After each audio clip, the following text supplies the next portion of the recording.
Olá, sejam bem-vindos e bem-vindas ao podcast Brasil Educação, da revista Educação. Sou a Laura Rachid, jornalista e editora na revista Educação. Neste episódio, que tem o apoio da International School, fizemos uma troca e a Tatiana Pita, que apresenta o podcast, será entrevistada. Vamos refletir sobre o sentido da escola e a importância das relações saudáveis e dialógicas. A Tati é pedagoga há 35 anos, tem mestrado em educação e é assessora educacional há 20 anos. Em suas viagens pelo Brasil, ela escuta e orienta gestores, gestoras, educadores e educadoras, estudantes e famílias. E em trocas minha com ela, eu pensei, não, a Tati precisa compartilhar com outras pessoas tudo que ela está analisando, conversando e percebendo. Então, obrigada por aceitar o convite, Tati. Olá, tudo bem? Olá, queridos ouvintes aí do nosso podcast. Laura, muito obrigada pelo convite. Hoje, no lugar trocado, ao invés de entrevistar, respondendo as perguntas. Obrigada mesmo pela oportunidade. Nós que agradecemos, tenho certeza aí que vai tocar em muitos pontos importantes e esse olhar sensível também que você tem. Bora lá, então. Tati, como avalia o comportamento humano diante deste modo de vida cada vez mais acelerado? Bom, gente, eu acho que é notório, né, todos nós, a gente anda muito pilhado e isso não é saudável. Não é na escola, é em todo lugar. A quantidade de informações que a gente recebe ao longo do dia causa na gente uma ansiedade de estar respondendo, de estar presente, de estar atualizado, de ser visto, de ser ouvido. E isso não é só as crianças ou jovens, nós adultos também. O que acontece é que, principalmente nas crianças e nos jovens, isso vai impactar na própria formação deles. Eles estão em formação, eles estão se desenvolvendo. Então, essa ansiedade acaba por atrapalhar as aprendizagens, enfim. E nós adultos também, né? Mas já formados, causa na gente doenças ligadas à saúde mental, causa na gente não saber se comportar. Então, ao mesmo tempo em que a gente está tão conectado com tanta gente e quer ser visto por tanta gente, a gente quer ficar isolado dos outros. Então, ontem eu estava em uma escola, já aproveitando, contando histórias aqui, ontem eu estava numa escola falando sobre essa questão e eu brinquei dessa imagem, vocês devem conhecer. Sabe aquele meme em que tem uns cachorrinhos de um lado, um portão no meio, os cachorros do outro, e eles ficam latindo uns para os outros, mas quando eu tiro o portão, eles param? Porque eles não sabem como agir. É mais ou menos assim que a gente vive. A gente tem um portão deste mundo virtual, que é morar aqui, que a gente está aprendendo a lidar. Não é para jogar fora coisas, mas é entender que nós estamos aprendendo a lidar com todas as informações.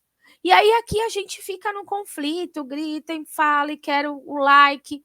Só que quando tira o portão e a gente se vê presencialmente, e aí? Como é que conversa com o outro? Como é que lida com o outro? O que é escutar verdadeiramente o outro? Porque aqui eu acelero o áudio, porque quero que a Laura fale rápido. Mas e aqui, na verdade, na frente dela? E quando a Laura começa a expressar seus sentimentos por meio do tom de voz que mudou, do rosto que se altera, desse braço, dessa acolhida, desse choro, dessa alegria, o que eu faço com isso? Então, este é um momento histórico, porque a gente vive um momento de evolução e de busca de equilíbrio, que impacta diretamente no nosso comportamento, porque a gente não sabe lidar com este bloco de coisas e emoções e informações desses dois lugares. Ou eu fico muito aqui, ou eu fico muito aqui, e a gente está aqui, ó. Cadê a balança? Cadê o equilíbrio? O que eu faço quando o portãozinho tirar? Como é que eu olho as pessoas nos olhos? E isso, obviamente, está refletindo diretamente na escola.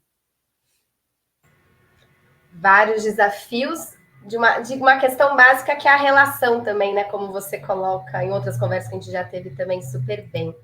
E Tati, complementando, né? O que você entende, então, sobre o eu, o outro e nós, e a necessidade de humanizar o espaço escolar?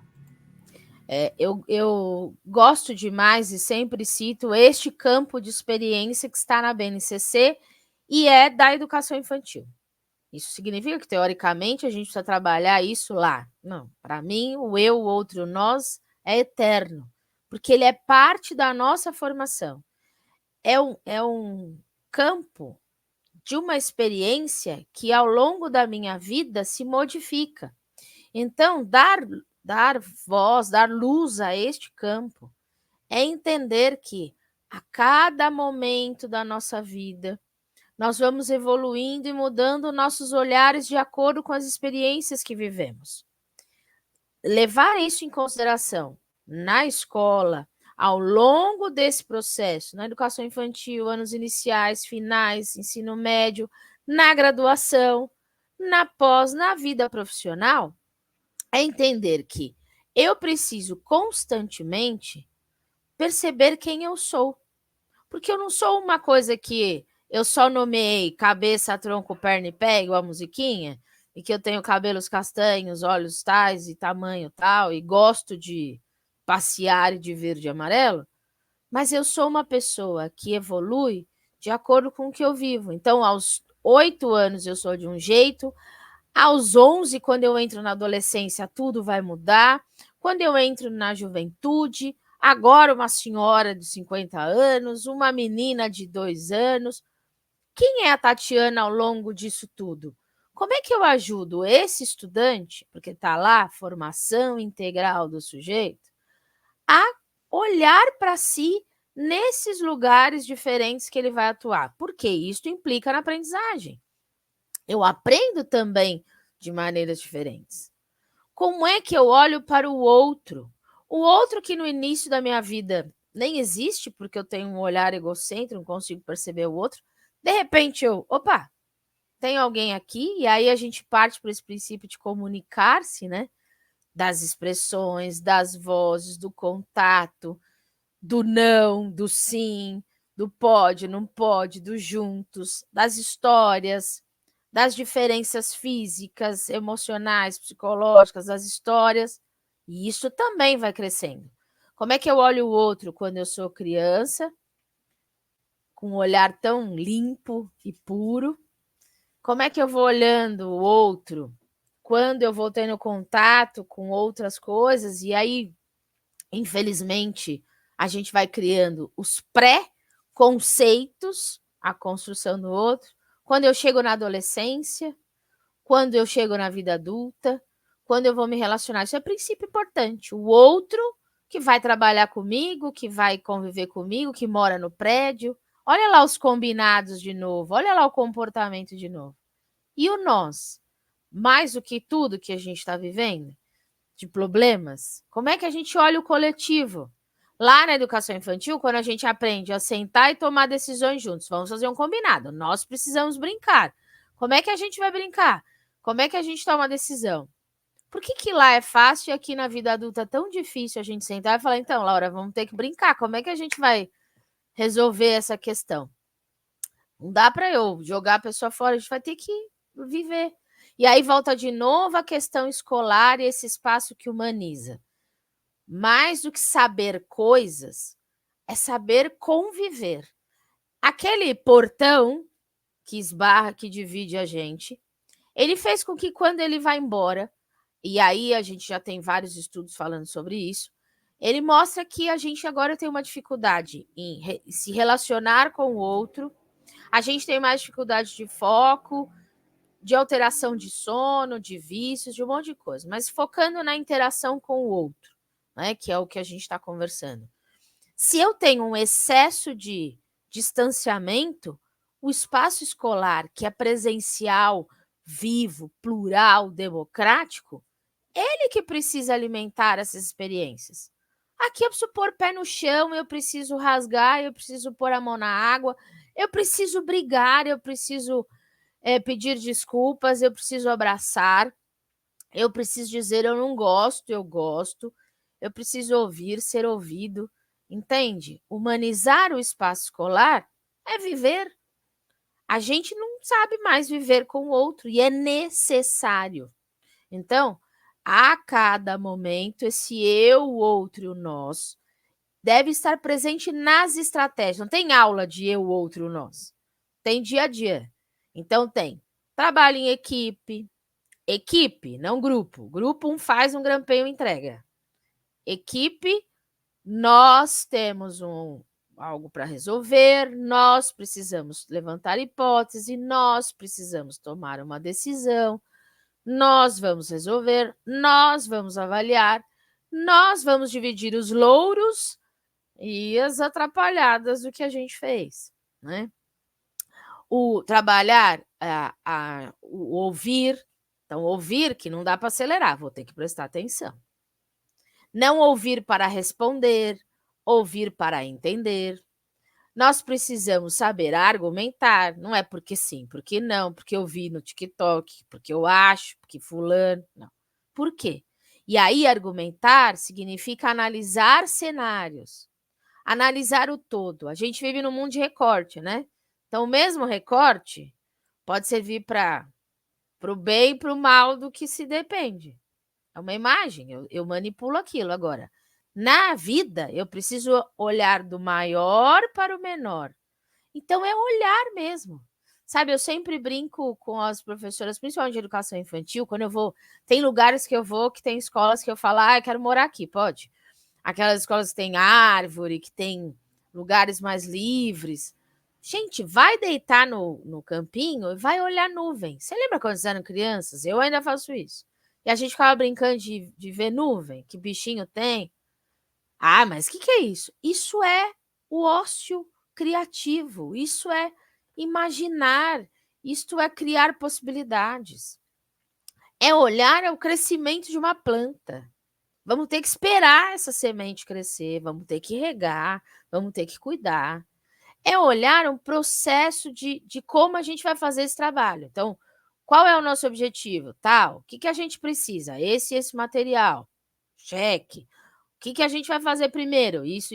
Fazer checklists, entender caminhos. Isso faz parte do aprender e isto faz parte desse comportamento. Então, esperar, combinar. Tem um livro que eu gosto bastante, chama Jardim da Infância para a Vida Toda. Muita gente já deve conhecer, ele fala até de uma experiência de pós-graduação. Por quê? Porque tudo isso que a gente está falando acontece lá na educação infantil. Uma vez, me permita essa história, eu fui numa escola contar histórias, né? Porque além de tudo eu conto história, mas agora menos, porque o corpinho já não dá mais. E eu fui fantasiada de chapeuzinho vermelho e tal. E uma menininha do nada, quando eu estava indo embora, ela chegou para mim, puxou a capinha e fez assim: oi, tudo bem? Eu falei, oi, tudo. Olha, eu só quero te falar uma coisa. Você nunca mais desobedece sua mãe. Numa seriedade que eu falei, pode deixar, jamais. Até de verdade. Nem eu, Tatiana, ia desobedecer mais a mãe. Ele pode deixar. Porque isso é muito sério. Olha o que aconteceu com você. Abaixei, ela me deu um beijo e foi embora. Sabe? Não tem preço. Não tem o que falar. É isso. Só que, às vezes, a gente está tão ocupada, e volta à humanidade desse espaço, tão ocupada em preencher o papel, a folha, o negócio, que a gente não escuta essa fala. Essa fala é sensacional. Essa menina foi sensacional. Aquela pergunta do menino que fala, oi, tia, deixa eu falar uma pergunta. Ela se escuta. Então, mas tudo isso que eu falei não é só eles, é a gente também. Como é que a gente anda ouvindo o outro? E aí vai na sala dos professores. A gente entra, reclama, come uma bolacha pedagógica, vai embora, digita uma nota, faz isso. De repente, você não olhou que na ponta da mesa tem o seu colega que está chateado porque aconteceu alguma coisa na vida. Não é para a gente virar assistente social, sair abraçando todo mundo. Não é esse olhar poliana. Mas é um olhar real de posso fazer alguma coisa? Tá tudo bem? E aí? Não dá para fingir que as pessoas não existem. Escola é feito de gente. É isso que a gente precisa resgatar. Perfeito, Tati. Que linda a história da menina, super importante. O quanto da criatividade e, ao mesmo tempo, dela entender como real aquilo, né? E o seu papel ali, que especial. Acho que você já complementou, mas ainda assim. Segundo o sociólogo Zygmunt Bauman, vivemos na modernidade líquida. sendo assim, né? Como o corpo escolar pode encontrar raízes e clareza para atingir seus objetivos? Você falou muito dessa questão que eu entendo que é consciência, olha a realidade e o que fazer, né? Tem uma organização, tem que agir, né? Então você pode explicar um pouco, tem todo esse turbilhão de coisas acontecendo, mas como se firmar e organizar tudo isso? Eu acho, Laurinha, que isso esbarra agora um pouco no nosso papel como professor, como gestor, como coordenador, né? Então agora vem um pouco já algo mais estruturado, eu acho que isso é importante. É um lugar, como eu acabei de dizer, vivo, em que as falas, as emoções, as relações precisam existir, mas precisa criar um processo para essa aprendizagem também existir. Então, acho que o primeiro ponto importante hoje, teoricamente, e aí eu digo teórica porque eu não sei se a informação é real ou não, eu preciso aprender a analisar, então não é tão fácil assim, na internet a gente tem acesso à informação, então não é bem assim, né? Mas, por isso, teoricamente, eu posso ir lá na rede e saber o que eu quiser. Só que eu preciso desses recursos todos que a gente falou aqui, mas enfim. Então, esse espaço escolar, ele não é mais, a gente já sabe disso, já discutiu, não é um espaço que informa, é um espaço que forma, é diferente. Se forma, então nós que nos decidimos fazer parte desse trabalho, temos isso como trabalho, isso também é importante.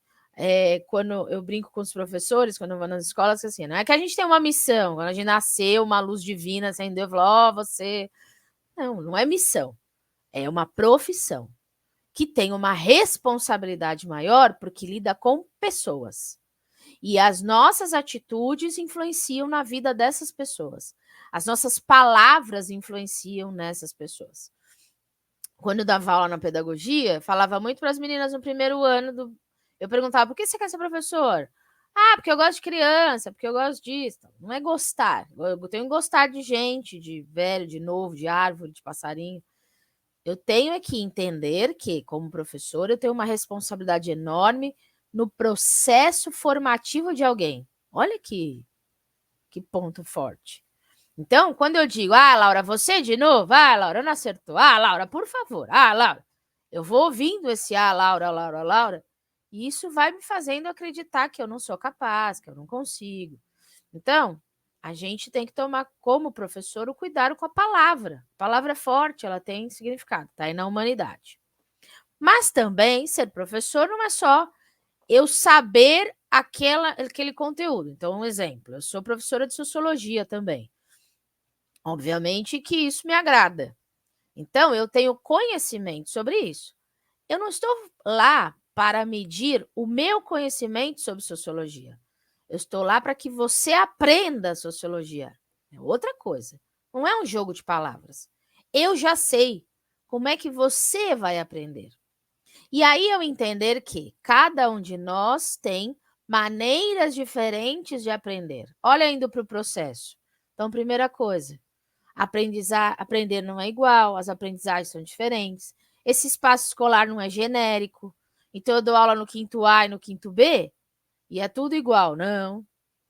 O quinto A é diferente do quinto B, porque tem pessoas lá que são diferentes. Então, personalizar a aprendizagem, propor um planejamento que vise se aprender e não ensinar, criar a partir da análise diagnóstica dos ambientes escolares, quais são as necessidades do meu grupo. Então, eu, como gestor, olhar e coordenador, olhar para os meus professores, quem são esses professores, quem é essa comunidade, quais são os seus desafios, quais são os seus talentos, como é que a gente vai organizar isso, captar isso em prol da aprendizagem. Eu, como professora, diagnosticar minha turma, olhar suas histórias, olhar seus talentos, olhar seus desafios, entender que eu vou desenvolver habilidades, que aprender é processo, que eu não vou buscar resultado, mas eu vou buscar caminhos. Então, tudo isso é objetivo, é lógico, é construído, é parte do planejamento. Então, a gente vai unir a humanização, porque a gente personaliza e não generaliza aprendizagens, a partir de um processo organizado de como a gente busca estratégias que favoreçam a você. Então, você é aprendiz da minha turma A, que é diferente da minha turma B, né? Isso se torna difícil, muitas vezes, porque a gente, e isso eu ouço demais dos professores, que é uma palavra que nos persegue: tempo. Ih, Tati, estava tão legal até agora, mas é que sabe o que é? Que não vai dar tempo. Não vai dar tempo porque eu tenho planilha para preencher, caderno, não sei o quê, o livro que a mãe comprou, disse que se não usar, ela vai brigar. Tem o caderno, tem simulado, tem prova. E aí a gente vira fazedores de coisas. Nós, professores, e os estudantes. Então, isso torna o processo também líquido, entende, Laurinha? Então, não é só as relações que eles... Também é uma coisa que a gente vai lá, cumpre uma tabela, vai embora, e não há significado. A BNCC, por muitas vezes, coloca contextualiza, dá sentido, faz sentido. Então, ponto importante: gestão, coordenação, professor, estudantes, famílias. Como é que a gente administra esse tempo? Volta para o eu, o outro e o nós. Como é que eu administro o meu tempo? Se eu sou uma pessoa que está sempre correndo, maluca, fazendo tarefa, não consigo nem pensar em mim, eu não consigo ajudar o outro a pensar nisso, e isso vai interferir no tempo coletivo. Então, pensar o tempo, organizar seu espaço, respeitar a si, ao outro, as necessidades, é parte desse processo de aprender. Então, como é que a gente vai fazer isso na nossa escola? Não tem uma fórmula, tem a nossa escola. Como é que a gente vai sentar, pensar nisso, tornar isso eficaz? Veja que os maiores cases de sucesso que a gente tem, a revista Educação já trouxe tantas escolas legais mostrando isso, a gente vê que há tempo para sentar, planejar, executar e avaliar. E aí, como foi? Deu certo, não deu, pode, não pode? E aí, por fim, ainda nisso, é o erro. Como é que a gente olha para o errar e acertar num processo de aprender que esbarra hoje num comportamento que está ligado a ser cancelado? Não pode errar. A gente não pode errar, já reparou? Não pode. Porque senão é que você vai... Se você errar, alguém vai falar: "Ei, Laura, errou". Não, você vai ser exterminado da face da Terra. Virtual, né? Da face da Terra virtual. Você não tem vida, você não vai ganhar mais likes. Você não... Então, o erro, que deveria ser encarado como: putz, errei, deixa eu olhar, deixa eu rever, porque a gente precisa de 99 erros para um acerto, ele se torna um peso. E aí vai para a escola, porque a gente está em busca da nota perfeita, do resultado perfeito, da classificação perfeita. E o perfeito não existe, só no filtro. Na vida, não. No processo, não. E isso tem que estar lá. Então, veja que sempre eles vão se casar. Comportamentos e processos. Se esbarra. Porque aprender tem cheiro, tem gosto, tem emoção, tem suor, tem lágrima, tem alegria, tem sorriso, tem um monte de coisa. Pergunta para quem tem aí 35 anos de educação. Tati, o sentido da escola está sendo modificado ou as pessoas que estão com dificuldade de enxergá-lo? Acho que é um pouquinho de cada, né? No sentido assim, sim, a gente modificou o sentido da escola, que sai de um espaço, como eu disse, que informa, para um espaço que forma, que vai esbarrar no papel de ser o professor.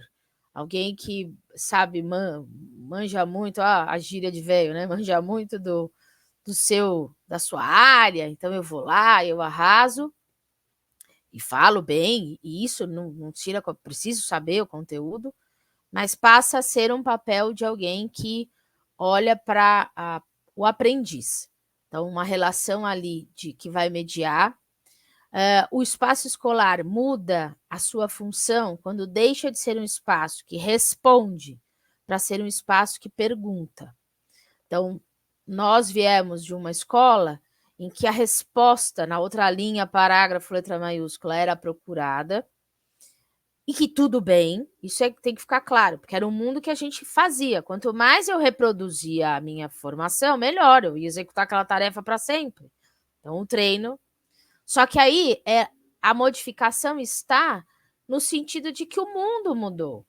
Então, eu hoje preciso de alguém que saiba, claro que executar a tarefa, mas assim, só fazer não adianta. Não adianta, sabe aquele coisa, olha, como é que liga ali? Eu não sei, eu aprendi que só aperta o botão ali, o 1, o 2, o 3, aí ligo a luz. Agora, por que não me pergunte? É isso aí, eu aprendi. Sabe, a criança, quando o professor me fala, ai, Tati, engraçado em matemática, o Pedrinho sabe a conta, mas não sabe resolver o problema. Então, não sabemos nada. Então, deixo de ser esse executor de tarefas para passar alguém que precisa pensar sobre. Então, peraí, por que isso acontece? O que acontece? Então, isso modifica o papel da escola. Modifica o papel da escola quando a gente sai da aula de português da minha, que era, vamos escrever uma redação. E aí a gente tem que pensar só no parágrafo, na vírgula, no ponto, na ortografia. E hoje a professora vai lá e fala, a gente tem que pensar no poder da palavra, na ética dessa escrita, na responsabilidade de quando eu publico alguma coisa. Então, modifica no entendimento de que escola é um recorte dessa sociedade. Então, essas necessidades precisam estar presentes. E aí, o que acontece? Eu não gosto muito daquele vídeo, falar aquele texto, os professores, se vier um professor do século XV, entrar numa escola agora, o mundo vai estar diferente, mas a escola vai estar igual. Não, a escola não vai estar igual, porque as pessoas ali também tem muitas coisas acontecendo. Também quero frisar isso, sabe, Laura, aproveitar a sua fala, que eu ando por esse Brasilzão e a gente tem uma tendência, meio desses programas que a gente assiste, a adorar uma desgraceira, né? Então, assim, a gente só tem o destaque, a educação tá ruim, o professor não sei o quê, uma carga pesada no espaço escolar, no ombro desse professor.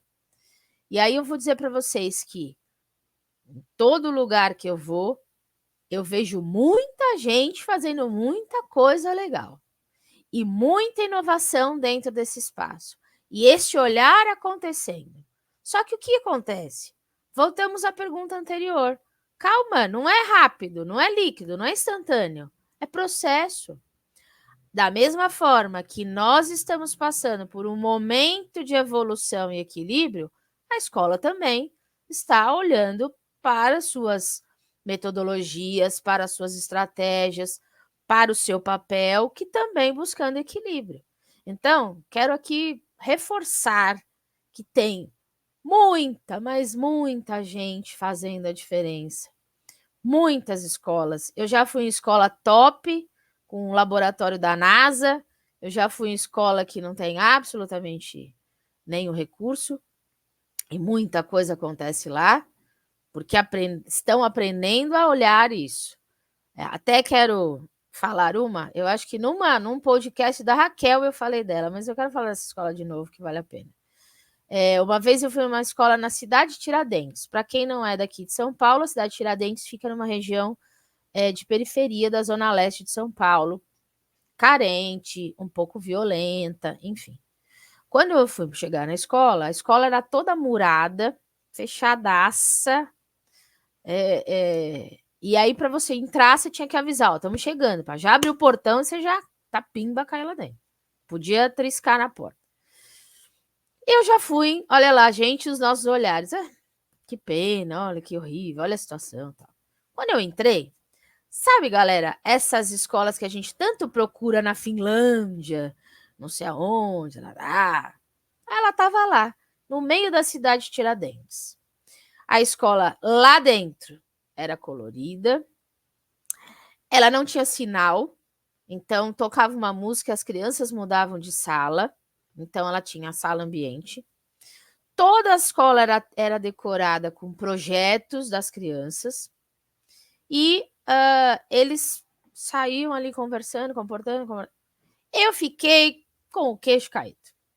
Olhei para a diretora e falei, eu não tenho nem o que falar, não tenho palavras para dizer o que é isso aqui maravilhoso. No meio disso, ela falou, primeiro, eu acho que responde a sua pergunta, Laura, do que tem que ser uma escola e o que é a escola. E isso não foi agora, isso foi em 2013, acho. Então, vamos lá. Então, para não dizer que é uma novidade, né? Qual a fórmula mágica que a diretora tinha? Eles se reuniam constantemente para dialogar. Então, professores, gestores, comunidade escolar, estudantes, as assembleias que tanto o Pacheco fala para a gente.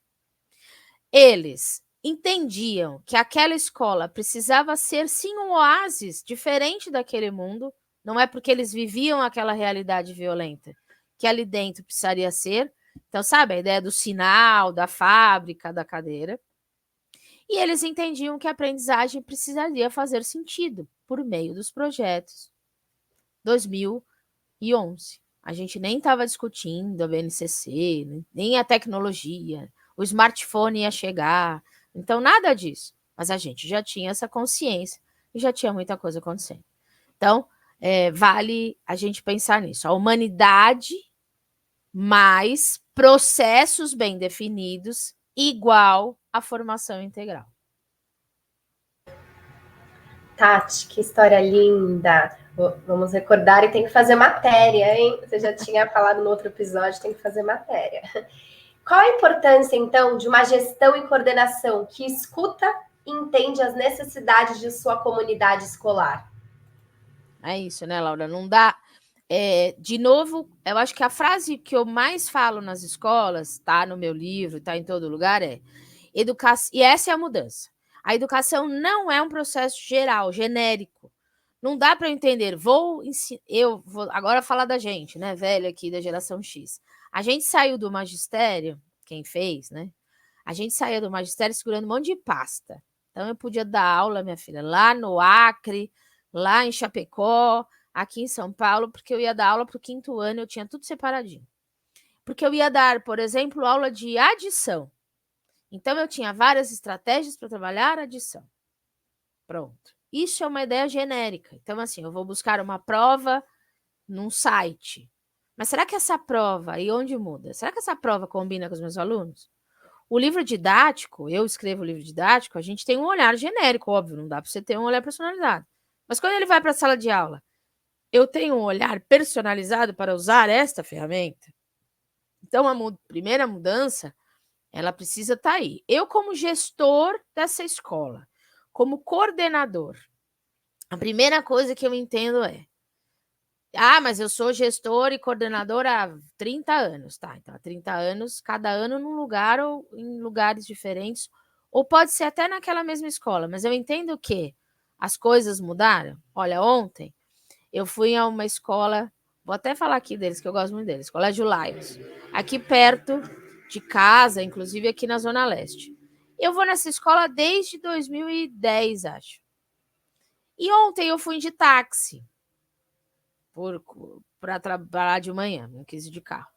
Então, eu no táxi, eu olhava para o lado e o caminho inteiro que eu sempre fiz desde 2010, eu pensei, nossa, como mudou, gente. Agora tem metrô que chegou até aqui. Olha, tinha sala. Menino, eu tinha pensado nisso. Olha esse prédio como cresceu. Olha essas pessoas. E eu cheguei lá e falei para a tia Rose, né, a diretora, e falei, hoje eu vim reparando no caminho. Quantas coisas mudaram nesses anos todos. Então, isso é importante. Eu, como gestora e coordenadora, eu preciso ter esse olhar atento às mudanças da minha comunidade, físicas, que foi o que eu disse, a fábrica, a loja, o prédio, e, de novo, emocionais. O menino que entrou com 6 anos na minha escola e que agora tem 10 e que depois eu quero que ele só saia lá com 14, 15, ele também está passando por mudanças físicas, emocionais. A mãe do menino que pôs ele lá na educação infantil, com 1000 sonhos da mãe da educação infantil, não deixa ele, como é que ela é agora, como mãe de uma criança dos anos iniciais, finais, ensino médio? Como é que essa família mudou? Como é que o mundo mudou? Então, avaliação diagnóstica constante. E os meus da comunidade? E os meus professores? Menina, aqui na minha escola tem professor que está aqui há mais de sei quantos anos. Eu confio nele de olho fechado. Importantíssimo, e é ótimo isso. Esse vínculo é fantástico. Mas há quantas anda a formação dele? O quanto eu colaboro para ele? O quanto eu dou recursos para ele? O quanto eu trago a novidade e o apoio, não só a novidade. Eu não posso ser o cara que vai na sala dos professores, abre a porta e fica dando recados e sai correndo. Eu tenho que ser o cara que também abre a porta para abraçar, para acolher, para ouvir. Como é que a gente cria canais de escuta na escola para famílias, para colaboradores, para professores? Como é que a gente abre para estudantes? Como é que essas assembleias acontecem? Não tem fórmula pronta, tem diálogo. Vou repetir aqui me lembre a escola dele, Laura, daquele professor que nós entrevistamos aqui também, que trouxe uma escola que era super conflitante e que depois teve bons resultados, enfim, ele falou para a gente sobre como é que ele lidou com questões de indisciplina, da chegada dele na comunidade. A fórmula mágica é primeiro sentar, diagnosticar, ouvir, olhar e depois poder criar alguma coisa. Tudo que chega de cima para baixo, sem olhar para o amigo, esquece. Sabe, quando a gente ouve. E aí, Laura, você está aqui bastante tempo, eu acabei de chegar, me conta aqui as histórias, o que você fez, o que você faz. Quando eu vou nas escolas falar com os estudantes, eles adoram me contar coisas. Quando eu vou às escolas, os professores também me adoram contar coisas. É muito legal quando tem um monte deles que falam, vem aqui, deixa eu ver minha sala. Olha aqui, eu fui numa escola aqui, perto do Itaim, e eu sempre vou coincidiu que os 2 encontros de formação fossem na sala da professora do 5º ano. E aí eu comecei, no meio da palestra, a comentar coisas da sala, do trabalho delas. Aí eles falaram, olha, as próximas a gente vai fazer um rodízio, que a gente quer que você também conheça as nossas salas, porque é legal. Então, assim, como é que a gente, como gestor, entra e fala, porra, Laura, que legal esse trabalho, olha que interessante, como é que eu posso te ajudar? É de novo a troca. Vale para estudantes e vale para a comunidade. Gente, estou aqui tentando lembrar quem é esse professor. Será que é o diretor, o Moisés? Moisés Basílio Leal, que ele é gestor e atua pela gestão democrática, né? Isso, exatamente. Tati, aí, diante de tantos desafios, às vezes complexos, às vezes parecem complexos e às vezes podem ser simples, essa questão do diálogo, de ouvir, né? Então é só sentar, tentar organizar as ideias. Te jogo aí o desafio das considerações finais. Eu posso contar uma história que eu conto nas minhas formações? Que eu acho que resume tudo isso. Super, tinha uma menininha muito bonitinha, a história é essa, que uma menininha muito fofinha, toda bonitinha. Ela era aquela menininha que comportada, sabida, obediente. E aí um dia a mãe chegou com a tia na casa dela, né? Eu brinco que é a tia Judite, aquela que cuida da rede da família, do grupo da família no WhatsApp, chegou em casa.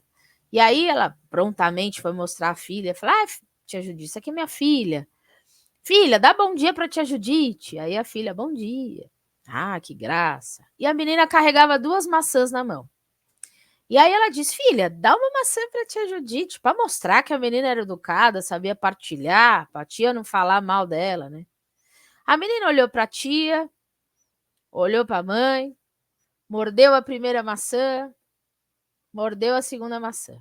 Ah, Laura, a tia Judite já catou o celular, já estava no grupo da família. Gente, sabe a filha da Márcia? Márcia vermelha, morrendo de vergonha. Já ia dar uma bronca na menina, quando a menina esticou a mão e disse, tó, tia, a mais doce é para você. Eu sempre encerro muitas das minhas palestras com essa história, porque eu acho que ela resume tudo que a gente precisa hoje olhar para esse espaço escolar.